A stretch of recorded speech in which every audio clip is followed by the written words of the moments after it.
جتنے health care workers ہیں health department کے اندر یا پرائیویٹ سیکٹر میں، ان سب کو لگنی۔ اگر ہم نے 25,000 ہم health care worker private sector سب سے رجسٹر کرتے ہیں، ہم اتنی ڈوزز لیتے۔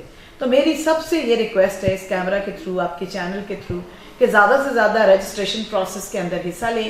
ابھی آپ سب کو آج ابھی میسج آنے شروع ہو گیا، آج مجھے بھی آیا NCOC کی طرف سے، جو میں اپنے گروپ سے بھی فارورڈ کر رہی ہوں، کہ اگر آپ مطلب آپ نے ویکسینیشن لگانی ہے، وہ اس میں عمر کی قید سے باہر ہیں۔ پرائم منسٹر صاحب کی ڈائریکٹ انسٹرکشنز ہیں کہ ہر ایک کو ویکسین جو ہے وہ ضرور لگنی چاہیے، کیونکہ یہ ایک پروٹیکشن ہے۔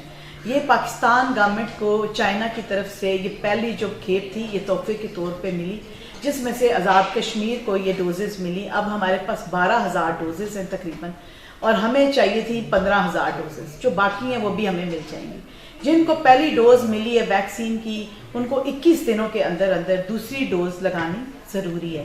جب یہ 2 doses vaccine Sino form vaccine کی لگ جائیں گی تو الحمدللہ وہ جو بھی انڈیویجول ہے وہ پروٹیکٹ ہو جائے گا۔ میں نے اپنی آپ کو خود کو یہ ویکسین 14 فروری کو لگائی، اور وہ بھی اس لیے کہ میں رجسٹر تھی، مجھے اس وقت میسج آیا تھا، اس کے بعد یہ واک ان والا سسٹم ہے مجھے کیونکہ سنڈے کو آیا تو بڑی اچھی بات CMH کا سینٹر سنڈے کو بھی کھلا تھا، اور اس دن کافی زیادہ اور لوگوں کو آیا تھا، اور سب لوگوں نے ہم نے جا کے اس دن ان کیمرہ اپنی ویکسینیشن کرائی۔ آپ کے کیمرے کے توسط سب سے یہ گزارش ہے کہ جن لوگوں کو اگر میسج نہیں بھی آیا، اب یہ واک ان سسٹم ہے، اور آپ ہیلتھ کے ملازم ہیں، ہیلتھ ڈپارٹمنٹ میں کام کرتے ہیں یا پرائیویٹ سیکٹر میں ہیلتھ کیئر سے ریلیٹڈ ہیں، ہیلتھ کے کسی بھی کیپیسٹی، تو آپ اپنے آپ کو ویکسینیٹ کریں، کیونکہ فرسٹ ویک آف مارچ میں میس ویکسینیشن کیمپین شروع ہو رہی ہے۔